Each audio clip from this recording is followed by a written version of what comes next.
Hello friends, তোমরা সবাই কেমন আছো? আশা করি সবাই খুব ভালো আছে। তো আজকে আমি কোথা থেকে শুরু করব, কি বলবো, আমি কিছুই মানে ভেবে পাচ্ছি না। আর সত্যি কথা বলতে আমি একা একটা মেয়ে মানুষ, কিভাবে যে সংসারটাকে কিভাবে সেই বিয়ে হয়েছে আজ 10-12 বছর হতে যাচ্ছে, তো কিভাবে কষ্ট করে করে নিয়ে এসছে এই অবধি, আর আমি আর পাচ্ছি। দেখি জিনিসপত্র সব মেলা আছে, বাইরে মেলা ছিল, সাবান দেওয়া জিনিসপত্র সব কিছু খেলানো ছিল, টানাই তোলার তো লোক নেই, একা একই সংসার, বুঝতে পারছো। এখানে স্কুলের ব্যাগগুলো সাবান দিয়েছিলাম, সোনার স্কুলের জামা আছে, 2 গামলা পুরো জিনিসপত্র সব সাবানে দিয়ে শুকিয়ে, সকাল থেকে দুটো ভাত খাওয়ারও টাইম নেই, এত কাজ আর কাজ, সব সময় কাজ করে উঠতে পারলেই হয়। তো এখন আমি একটু বসারও টাইম পাইনি। তো আজকে আমি এখন এই জিনিসগুলো গোছাতে হবে আর তোমাদের সাথে একটু কথা বলছি। তো এখন আমি এগুলো গোছাবো আর তোমাদের সাথে কথা বলবো। আর দেখতে পাচ্ছ ঘরের ভিতরের অবস্থা, ভাড়ার বাড়ি, তো আমরা ঘর ভাড়াই আছি এখানে। আর জানি না, কপালে সব মেয়েদের ঘর বর বলে না যে ভাগ্যের দরকার হয় ঘর বর, মেন যে জিনিসটা মেয়েদের। তো ঘরের ভিতরে প্রচুর জিনিসপত্র, এটা সেটা, একটাই ঘর। আর এই দেখতে পাচ্ছ এটা বাথরুম আছে, আর এটা বাথরুমে এখানে এটা বসিয়ে রেখেছি শোকেসটা, আর ঠাকুর ঘরটা এখানে বসিয়ে রেখেছি, আর এগুলো এখান থেকে আসে। আর বারান্দার অবস্থা তো আরও খারাপ, তোমাদের একটুখানি দেখে নিই।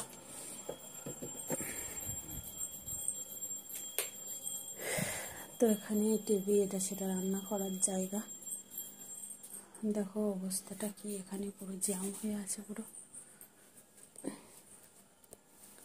সাইকেল ফাইকেল চেয়ার এখানে তোলা কিভাবে, গ্যাস সাইকেল। এখন এগুলো গোছাবো আর তোমাদের সাথে একটু কথা বলবো, দুটো একটা কথা শেয়ার করব। তো দেখলে কিভাবে আমি আছি, একটা ঘর, একটা ঘরের মধ্যে জিনিসপত্র তো রাখার জায়গা নেই, প্রচণ্ড অসুবিধার মধ্যে। তো কত কষ্ট করে আছি সেটা আমার কাউকে বলার মতো না। প্রচণ্ড কষ্ট হয়, প্রচণ্ড কষ্ট হয় সত্যি কথা বলতে। একদম হাঁটা চলার জায়গা নেই, আর ভাড়ার বাড়ি, বুঝতেই পারছো, চাঁদে ঘরে সব ঘর ভাড়ায় আছে। আর যেটুকু জায়গা আমার এই ঘরটাই, এই ঘরের ভিতরে সারাদিন কাজকাম করতে হয়। বাচ্চাটা তো এই 5 থেকে দিয়ে দিয়েছি, ওকে অন্য স্কুলে দিয়েছি। নিজের এত অভাব, ছোটোর থেকে কষ্ট করে মানুষ হয়েছি। আমরা 5টা ভাই বোন, আমরা 4 বোন 1 ভাই, ঠিক আছে। আর আমি হচ্ছে বড়, আমার উঠোউঠি 3 বোন, পর পর করে 3 বোন, তারপরে 3 বোনের পরে ভাই, 3 বোনের পিঠে তারপরে গিয়ে আর ছোট বোন। তো আমরা 4 বোনে 1 ভাই। তো যাই হোক, আমি বড় সবার। তো ছোটবেলার থেকে বুঝতে পারছো, 5 ভাই বোনকে সবাইকে পড়াশোনা শিখিয়েছে, কাউকে অশিক্ষিত করে রাখিনি। মা সবাইকে বিয়ে পাশ করিয়েছে। আর আমার তো আমি তো এই শেষ, আমি 12 ক্লাসে উঠি, আমার রেজিস্ট্রি হয়ে গেছে, আমার বিয়ে হয়ে গেছে। তো আর আমি আর ওই 12 ক্লাসটা আমি পরীক্ষা দিয়েছিলাম, তারপরে আমার আর পড়া হয়নি। তো সবার বিয়ে হয়ে গেছে, ভাইটা বাদ আছে, সবার বিয়ে হয়ে গেছে। তো আমার জীবনে যে এত কষ্ট, আমি প্রথম জীবনে আমার যখন বিয়ে হয় অনেকটাই ছোট, 17 বছরের রেজিস্ট্রি হয়, 18 বছরে আমার বিয়ে হয়। তো প্রথম থেকেই আমি শুধু বাপুর বাড়ি ছিলাম। ও খুবই কষ্ট, 5টা ভাই বোন, বুঝতে পারছো, 5 ভাই বোন, পড়াশুনো, তাদের পোশাক আশাক, তাদের খাওয়া পড়া, খুবই কষ্ট হতো। আর বাবার একটা মুদিখানা দোকান ছিল, চাষবাস করতো। আমরা চাষির ঘরের মেয়ে, যেটা সত্যি কথা, আমি তো চাষির ঘরেরই মেয়ে। তো বলতে বলতে অনেকটা টাইম হয়ে যাবে। তো আমি আমার দুঃখের কথা অনেক কিছুই তোমাদের সাথে শেয়ার করার আছে, আমি কোনো কিছু তোমাদের সাথে বলতে পারি না। তো ছোট থেকে একটা ভালো পোশাক পরতে পারিনি, একটু ভালো খেতে পারিনি। বাবা তো ঘর বাড়ি, আমার তো ঘর বাড়ি সব কিছু ছিল, কিন্তু আমার ঠাকুরদার ঘর। তো আমার বড় জ্যাঠামশাইরা ওরাই থাকতো, আমাদেরকে থাকতে দিত না। তো আমার বাবার মুদিখানা দোকানে আমরা থাকতাম, সে ঘরটা ভেঙে যাওয়ার পরে, তারপরে আবার পরে আমাদের ঘর বাঁধে, ঠিক আছে। এসব কথা বলার মতো না, কিন্তু কি বলতো, জীবনে জীবনে দেখলাম মানে কষ্ট যার জীবনে থেকে থাকে তার জীবনে কোনোদিন সেই কষ্টই থেকে যায়, সুখ কোনোদিন আসে না। তো সত্যি মানে প্রচণ্ড কষ্ট করেছি, সেই সবগুলো এখন বলতে গিয়ে আমি নিজে বলতে পারি না, আমার খুব কান্না পেয়ে যায়। তো বাবার ঘরে এরকমভাবে কষ্ট পেয়েছি, একটু থাকার জায়গা পাইনি ভালো। আর বাবার ঘর থেকে যখন বিয়ে হলো স্বামীর ঘরে আসলাম, তখনও সেই কষ্টটাই আমার থেকে গেল, শুধুমাত্র একটা ঘরের কষ্ট, জানো। তো মনে হয় যে সব মেয়েদের কপালে হয়তো মানে একই না, আমার কপালটা পুরো আলাদা। তো আমি ছোট থেকে একটু ঘর গোছাতে পছন্দ করতাম, ভালোবাসতাম, মানে নিজের ঘর হবে, সুন্দর করে গোছাবো, মানে খুবই ভালো লাগতো। কিন্তু কি বলতো, আমার কপালে সেই ঘরটা নেই। আজকে যখন বিয়ে করেছি তখন সোনুর বাপি মানে আমার বর, তো যখন আমার বিয়ে হয় তখন তো আমি অনেকটাই ছোট, আমি কিছু জানতাম না। সত্যি কথা বলতে বাবা মার বাড়িতে কোনো কাজকাম করতাম না, পড়াশুনো করতাম। আর পড়াশুনো মা বাবা কাজ করতে দিত না, সব সময় ওরাই কাজকাম করতো। আর টুকটাক মাঠে ঘাটে যেতাম, তো মানে মাঠে ঘাটে সেগুলো ভাত টাত দিতে যেতাম বা সঙ্গে যেতাম, বাবা মায়ের কাজকাম খুব কম করতাম, ওই একটু করতাম। তো পড়াশোনাই করতাম, আর পড়াশোনার দিকেই মার নজর রেখেছিল সবাই। সবাই 5টা ভাই বোনকে সবাইকে বিয়ে করিয়েছে, শেষ আমরা 2 বোন দিতে দিতে আমাদের বিয়ে হয়ে গেছে। তো সেই কষ্টটা হয়তো আমার এখনো থেকে গেল। দেখো, একটা জায়গা কিনতে পারলাম না, একটা ঘর বাঁধতে পারলাম না, যেখান থেকে হিঙ্গলগঞ্জ ছেড়ে দিয়েছি, মানে ওখানে আমার হিঙ্গলগঞ্জ আমার মানে বাপের বাড়ি ওখানে। আর ওখান থেকে আবার সাহেবখালি দুলদুলি বলে, ওখানে আমার শ্বশুর বাড়ি। তো ওখান থেকে তো বিয়ের পরে আমি তো বাড়িতে ছিলাম না, বরের সাথে ব্যাঙ্গালোরে ছিলাম। তো যাই হোক মানে ওর সাথে ও যেখানে ছিল সেখানে আমি ছিলাম, কেননা আমার মানে শ্বশুর বাড়ি বলতে গেলে কি বলতো, ফোনে সব কিছু আমি বলতে পারি, কেন মানে বললে কি বলতো, নিজের অনেকে আছে সংসারের মানে সব কিছু বিষয়, শ্বশুর বাড়ির বিষয়, বাপের বাড়ির বিষয়, আত্মীয় বিষয় সব কিছু বলতে পারি। কিন্তু আমরা বললে কি বলতো, ঝামেলা গন্ডগোল এক্ষুনি শুরু হয়ে যাবে। তো আমার এটুকু আমি বলতে পারি যে আমার শ্বশুর বাড়ি মানে খুব একটা ভালো, মানে খুব একটা কি, আমার শ্বশুর বাড়ি একদমই ভালো না আমার। মানে আর কিছু বললাম না, এই পর্যন্তই যে আমার শ্বশুর বাড়ি সুবিধার না, এই পর্যন্তই। তো কে ভালো কে খারাপ এটা বলতে গেলে যখন ভিডিওটা দেখবে, বা আমার যে ব্লগগুলো আমি ছাড়ি, ইউটিউব করি, এটা জানি, এটা নিয়েও অশান্তি হয়েছে।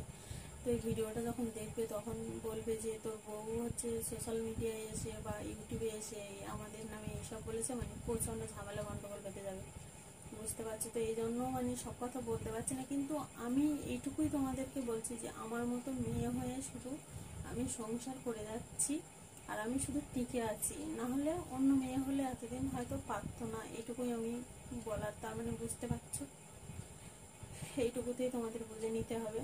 তো সব কিছু আমার কাছে জিজ্ঞেস করলেও আমি কিছু বলতে পারবো না।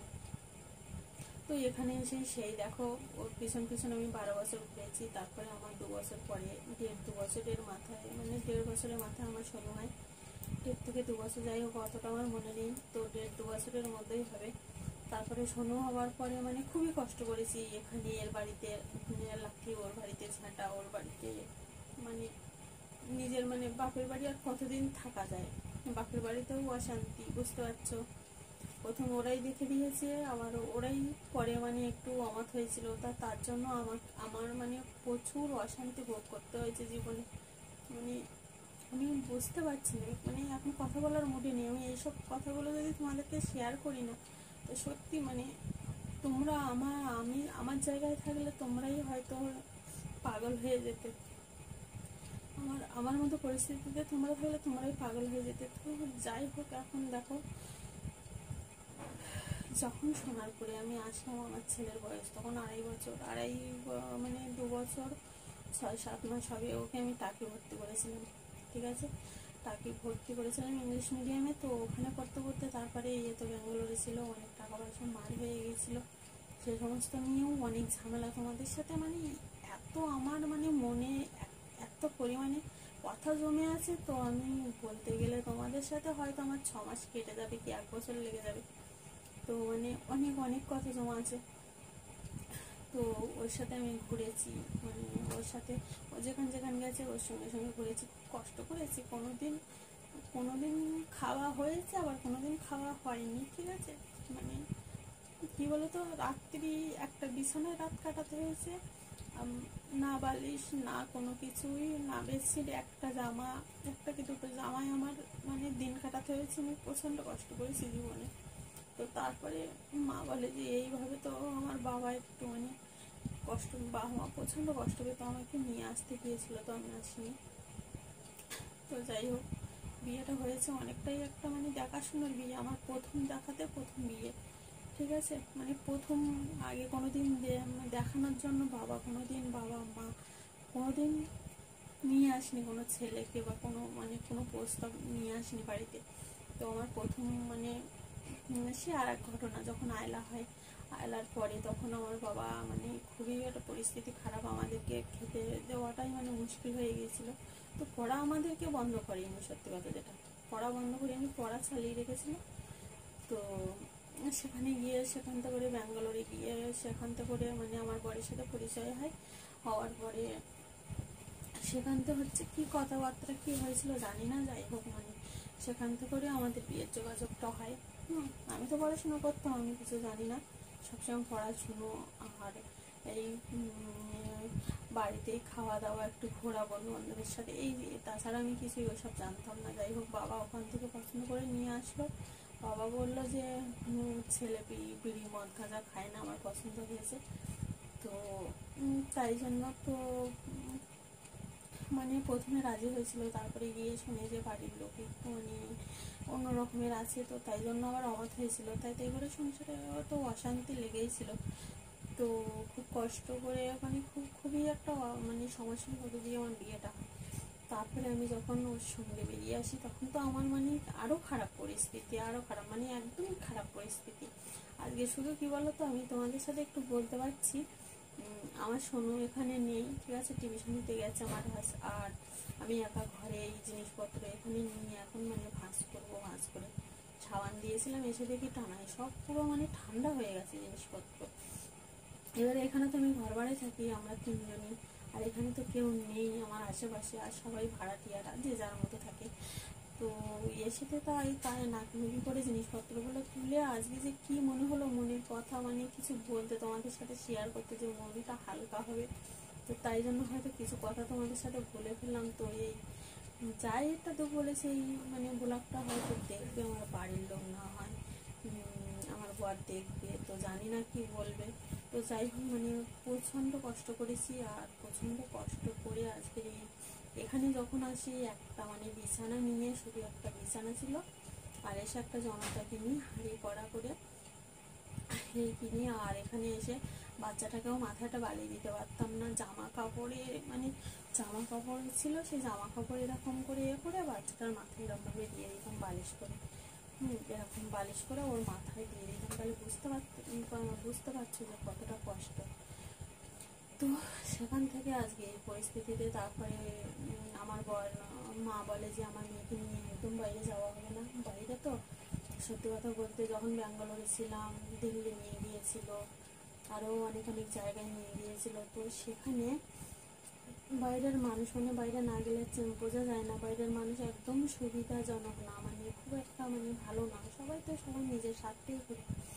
যাই হোক, তো বাইরে গিয়ে এমন একটা দিন এসেছিল আমাদের জীবনে, যে মানে ইনকামও ছিল না, যে মানে কাজটা করতো কোরিয়ারের ব্যবসা, মানে যারা ইনকাম মানে কোম্পানিতে জব করতো, তাদের টাকা সব আমার বরের কাছে এনে দিত। আমার বর আবার সব মানে অ্যাকাউন্টে ছেড়ে দিত, আমার শ্বশুর আমার দেওয়ার করে ওরা আবার সব বাড়ি নিয়ে দিত, এই কাজই করতো তখন। মানে এই কাজ যখন করে আয়লার আগে, এবার আয়লার সময়, আয়লার পরে আমার বিয়ে হয়, ঠিক আছে।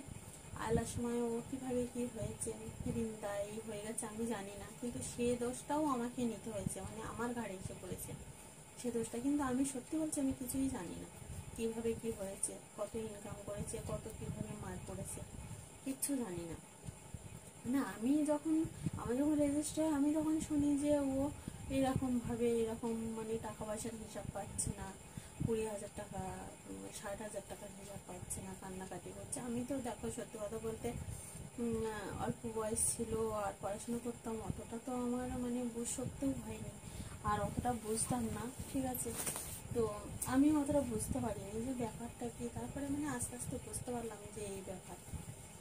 সব কিছু তো মানে কি বলি, বাড়ি যদি ভালো হয় তা ঠিক আছে, আর বাড়ি যদি না ভালো হয় তা অনেক ব্যাপার আছে, ছেলেদের হোক আর মেয়েদের হোক অনেক ব্যাপার। যে যার স্বার্থ নিয়ে চলে, কেউ কারোর এই দুনিয়ায় দেখে না। আর নিজের স্বার্থ নিজে যদি না বোঝো তা তার মানে মরণের শেষ নেই, শেষকালে তার মরতে হবে। ঠিক সময় মতো যদি গুছিয়ে না নেয় তো কি হবে বলো তো, ঠিক সময় মতো গুছিয়ে না নিলে তার সময়কালে খুব মরণ। বউ বাচ্চা দেখার লোক হবে না, কষ্ট করলেও দেখার লোক হবে না, না খেয়ে থাকলেও দেখার লোক হবে না, যেমন আমি এখন পাচ্ছি। রোজ সকালে মানে উঠে আমার তো মানে দম ছাড়ার সময় নেই। আমি এখন ব্লগ দিতে পারছি না, আগে আমি ব্লগ দিতাম, তো আবার থেকে শুরু করবো। আবার ব্লগটা না দিলে হবে না, আমার যত কাজ থাক ব্লগ দিতেই হবে। তো আর আমি আরও পরের ভিডিওতে বলবো, এখন অনেকটা টাইম বেশি হয়ে যাচ্ছে, 14-15 মিনিট এখন সময় করে কেউ শোনে না, ঠিক আছে বলা। তো কথা বলতে বলতে অনেক কথা হয়ে যায়। তো আমার জীবনে মানে আমি কতটা কষ্ট করেছি, আমি কীভাবে এখানে এসেছি, এখনও ঘর বাড়ি করতে পারিনি, এখনও ভাড়ার ঘরে আছি। তো এরপরে অনেক কথা বলার আছে, তো আজকে এই অবধি বলে রাখলাম। তো আমার কপালে জানি না যে আমার কপালে ঘর বাড়ি আছে কিনা, সত্যি কথা। আর আমার স্বামী সন্তান, সব মেয়েদের কী বলতো চাওয়া ভগবানের কাছে, সবাই ভগবানের, সব মেয়েদের কথাই বলছে, ভগবানের কাছে এইটুকু যাওয়া যে আমার ভালো ঘর হয়, ভালো বর হয়, ভালো একটা স্বামী, ভালো হচ্ছে বর, ঘর আর সন্তান, ঠিক আছে। 3টে সব মেয়েদের চাওয়া থাকে, পাওয়া থাকে। তো ঠাকুরকে এইটুকুই বলি, আমি জানি না কী পাপ করেছিলাম যে আমার জীবনে বর দিয়েছে, সন্তান দিয়েছে, কিন্তু একটা ঘর কেন দিল না। বাবার ঘর থেকেই কষ্ট করতে করতে স্বামীর ঘরে এসে স্বামীর সাথে সারা জায়গায় ঘুরতে ঘুরতে নিজের একটা এখনো ঘর হলো না। আর গ্রামের বাদ দাও, গ্রামের ওখানে গিয়ে থাকার মতো পরিস্থিতি না, ওখানে থাকা যাবে না। মানে ওখানে কি করে থাকবো, আমার বাড়ি হয়তো তোমাদের দেখায়নি, তো ওখানে মানে রাত্রে যদি মানুষ অসুস্থ হয় তো সে মানুষটা মরে যাওয়া ছাড়া কোনোদিন সে ডাক্তারের কাছে নিয়ে যেতে পারবে না। নদী খাল পার হবে কি করে, একটা খেয়া পার হবে কি করে, সম্ভব না, সে মরেই যেতে হবে সেখানে। তো সেরকম জায়গায় থাকা আর মরে যাওয়াই ভালো ওর থেকে, আমি মনে করি। তো ওখানে গিয়ে থাকা সম্ভব না। আর এখন বাচ্চাটা এখানে মানুষ করছি, এখন দেখো প্রথম থেকে ওকে বেসরকারি পড়িয়েছি, এখন 5এও বেসরকারি ভর্তি করেছি। তো আমাদের দেখো কতটা কষ্ট, খাওয়া জুটছে না, তার মধ্যে থেকে বাচ্চাটা মানুষ করার চেষ্টা করছি। তো জানি না সেই ঠাকুর উপরওয়ালা কী করে। তো এখনো ঘর বাড়ি কিছুই করতে পারিনি, আর আমার কষ্ট দুঃখ এখনই থেকে গেছে। আর আমি তোমাদের সাথে আবার পরে আলোচনা করছি, আমার অনেক কিছু বলার আছে জীবনে। তো কী বলতো, কিছু কিছু এমন কথা আছে যে মুখে যদি বলে রাখো, মুখে রাখলে গুণ আর মুখ থেকে বেরিয়ে গেলে খুন, বলে না কথায়। তা যত সম্ভব চেপে রাখো, বুক ফেটে যায়, কিন্তু মুখ ফুটে কারোর সাথে বলতে যেও না। বুক ফেটে যায়, যা বুক ফেটে তুমি মরে যাও, কিন্তু মুখ যদি ফাটে না, মুখ যদি খোলে না, তা অশান্তির শেষ থাকবে না। তো আমার জীবনে সেটাই হয়েছে, আর এখনও এই যন্ত্রণা ভোগ করতে করতে আমি এই পর্যন্ত আমি এখন আছি। আর আজকে অনেকটা টাইম হয়ে গেছে, 16 মিনিট 17 মিনিট, পুরো 20 মিনিটের ভিডিও। তা 20 মিনিটের ভিডিও এখন কেউ দেখে না সময় করে, নেটেরও অসুবিধা আছে, ঠিক আছে, নেট নিয়েও একটা কথা আছে। তো আজকে আমি এই অবধি, এই পর্যন্তই, আর কিছু বললাম না। তো এখনও অনেক কিছু বলার আছে, আর আমি প্রতিদিন ব্লগ দিতাম আগে, কিন্তু এখন পারবো না। এখন চেষ্টা করবো একদিন পর পর ব্লগ ছাড়ার, ঠিক আছে। অন্তত ব্লগটা দেখো, আমি তো নিজে পায়ে কিছু করার ইচ্ছা ছিল, নাচের ট্রেনিং নিয়েছি, সব কিছু করেছি, কিন্তু কি বলতো, ওই যে বললাম আমার 16 বছর শেষ হতে 18 বছরে পড়েছে, আর আমার বিয়ে হয়ে গেছে। আমার স্বপ্নই থেকে গেলো, আমার স্বপ্ন আর কোনো কিছু পূরণ হতে দিল না। বিয়ে হয়েছে আর কঠিন পরীক্ষায় আমাকে পুরো ফেলে দিয়েছে। কঠিন পরীক্ষা মানে পড়াশোনা করতাম, সে একটা অনেকটা অনেকটা মানে সে ব্যাপারটা, আমি যদি ভালো করে পড়ি তাহলে ভালো রেজাল্ট পাবো, না ভালো করে পড়লে ভালো রেজাল্ট পাবো। আর এখানে যেটা, আমি ভালো করলেও কোনো রেজাল্ট নেই, খারাপ করলে তো আর কথাই নেই, এরকম সংসার, জীবনের নাম সংসার আর কি। তো যাই হোক, এখন এখানে আছি, স্বামী সন্তান আর এই আমরা 3 জনের পরিবার, এই ঘর ভাড়াতে এখানে আছি। এই শহরে এসেই আমাদের এখন এই 7-8 বছর হয়ে গেছে। তো চেষ্টা করছি এখানে কিছু করে নেওয়ার। তো তোমরা পাশে থাকলে অবশ্যই পারবো, তোমরা একটু হেল্প করো। আমি ঘরে বসে কিছু করার ইচ্ছা, এখন এই ইউটিউবটা চালাচ্ছি, জানি না কতদূর কী হবে। তো প্লিজ বন্ধুরা, তোমরা কিন্তু সত্যি সবাই আমার একটু হেল্প করো, একটু পাশে থেকো, যাতে এই অসহায় অভাগা মেয়েটা একদিন ঠিক তার লক্ষ্যে পৌঁছাতে পারে, একটা ঘর করতে পারে, একটা বাড়ি করতে পারে, একটা সুন্দর সাজাতে পারে নিজে হাতে করে। এইটুকুই অনুরোধ। তো তোমরা সবাই ভালো থেকো, সুস্থ থেকো। আর আমি সে কথা বলতে বলতে আমার জিনিসপত্র দেখো, আমি কিচ্ছু গোছাতে পারিনি, সবই ওইভাবে পড়ে আছে। তো আমি এখন এই জিনিসপত্রগুলো গুছিয়ে নেব। আবার আমার শুরু করতে গেছে আটটা, এখন কটা বাজে, 7টা বাজে। তো 8টার সময় ছুটি হবে, তো ওকে আবার আনতে যাবো। তো এখন 7টায় 5 না 10 হয়ে গেছে, যাই হোক। তো আজকে আমি একদম কোনো কথাই বলতে পারিনি। তো যেইটুকু কথা বলেছি সেইটুকু কথা, সেইটুকু যদি তোমরা প্লিজ ভিডিওটা স্কিপ করো না। আর যদি আমার কাছে কোনো কিছু তোমরা শুনতে চাও, আমি অবশ্যই বলবো। আরও আমার অনেক মনের কথা আছে, আমার জীবনে বিয়েটা কি করে হয়েছে, বিয়ের পরে আমি কোথায় ছিলাম, কিভাবে ছিলাম, বা এখন কিভাবে আছি, কোন পরিস্থিতিতে আছি, কতটা যন্ত্রণা এখনো আমার ভিতরে, আমি সব কিছুই আমাদেরকে শেয়ার করতে চাই। কেন বলো তো, এখানে এসে আমি মনে করি যে ইউটিউব পরিবারটা সত্যি খুব সুন্দর পরিবার। আর সত্যি সবাই খুব মানে কিছু কিছু আমি আছে দেখেছি, কিছু কিছু মানে ইউটিউব ফ্যামিলি মানে খুব সুন্দর সুন্দর কমেন্ট করে, কিছু মানে বোঝারও চেষ্টা করে, ঠিক আছে। তো দেখো এখন সবারই এখানে কিছু না কিছু করার ইচ্ছা, তো অনেকেই তো ইউটিউবটা করছে দেখছি। তো সবাই সবাই মানে ইউটিউবটা করছে ঘরে বসে, এটাও একটা ভালো কথা। বাচ্চা রেখে তো সবার ডিউটি করতে যাওয়া বাইরে সম্ভব না সংসার ছেড়ে। তো ঘরের সমস্ত কাজ, আর একটা মেয়ে মানুষের কাজ বুঝতেই পারছি প্রচণ্ড কষ্ট। একটা মেয়েরা ইউটিউব করছে মানে মনে করো না একদম জলের মতো, সমস্ত সংসারে সব কিছু করে তারপরে কিন্তু এই জায়গাটা আসতে হচ্ছে। তো ভিডিওটা সবাই সবার পরিবারে থেকো, যেও পাশে থেকো সবাই সবার। এখানে মানে আড়ি হিংসার কোনো জায়গা না, যে আমি তোমার পরিবারে যাও না, তুমি আমার পরিবারে আসবে না, এটা কোনো না। সবাই সবার পরিবারে যাও, একটু হলেও ভিডিওটা দেখো, ভিউ করো, মানে সবাই সবাই এইভাবেই হেল্প করো, তাহলে সবাই দাঁড়াতে পারবো। আমার তো না পারছে ভিউ, না সাবস্ক্রাইব, না কিছুই। এতদিন আমি ভিডিও রাগ করে আমি 6 মাসের মতো ভিডিওই ছাড়িনি। যাক, আমি ভিডিও ছাড়বো না, কোনো কিছু হয় না, আমি ভিডিও ছাড়বোই না। তো এখন আবার কি বলতো, মন মানে না, মন বোঝে না, তীর্থ করে, তো আবার এই তীর্থে নেমে পড়েছি। যাই হোক, তো আমি আজকে বলতে বলতে আমার কান্নাও পেয়ে গেছিলো। আর আমার বাবা নেই, আমার বাবাও মারা গেছে আমার বিয়ের 1 বছর পর। আমি সেসব ঘটনা সব কিছু তোমাদেরকে বলবো। তো আজকে এই পর্যন্ত, তোমরা সবাই সুস্থ থেকো, ভালো থেকো। তাহলে শুভরাত্রি, টাটা বন্ধুরা।